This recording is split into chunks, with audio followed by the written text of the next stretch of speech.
my connection to the Argyll and Sutherland Highlanders has been quite a historic one, with my father serving. Two of my brothers have served, and I have been part of the TA and ACF for the Argylls for many years. My father was seldom in the house, obviously away on tours and operations and things, so we just always seemed to be mum and my brothers just moving about the world. We never lived in camp an awful lot, so we didn't really see other military people floating about. I suppose we just really got on with it. We just, mum says, right, pack up, clean the house, we're moving, and we just all kind of got on with it. I think I once counted, I have been to 10 different schools in my lifetime. I think the longest we stayed in one place was about three years. I would have started at 5-year-old in Newcastle, then 8 or 9-year-old we moved across to Germany, and then back when I was about 12. Yeah, and then we moved back to Scotland. We were quite insulated because we were still within army housing, so everybody round about us was really still speaking the same English, Scottish accents, whatever. Although we did live quite close to a local German community, so we did have a bit of interaction. When we stayed in Wallsend, Tynemere, my mum always tells us this story. When my dad first came back, after I think it was about 2 or 3 years, we didn't recognise him. She says, I went screaming through the house crying, trying to hide from him.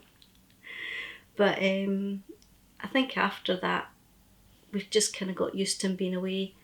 After I had my oldest daughter, I decided I wanted to do something extra, not just work. I wanted to do a bit more to give back to the community and to serve the country and stuff like that. So at that point my dad was in the Territorial Army, and I followed him into the Territorial Army. It was quite hard because there was still quite a lot of the old school of thought where women shouldn't be in the army, they shouldn't wear green skin. And I think that's why we were kind of kept mostly to the messes and the offices and stuff like that, and the medics. When I first joined, I was a sergeant instructor, so we taught the cadets, did a lot of training with the cadets, and then as I progressed I was given the appointment of detachment commander for Bannockburn detachment, and you meet them years after, maybe up the town or something, and they'll still call you Lieutenant Gillespie, and they actually remember you and what you did for them, and that's quite nice. It's quite nice. They always say once in Argyll, always in Argyll, and we're all one big family in the Argylls, and that is absolutely true. It doesn't matter what you do in life, if you move away from the Argylls, you come back and it's like you were never away. They still welcome you in.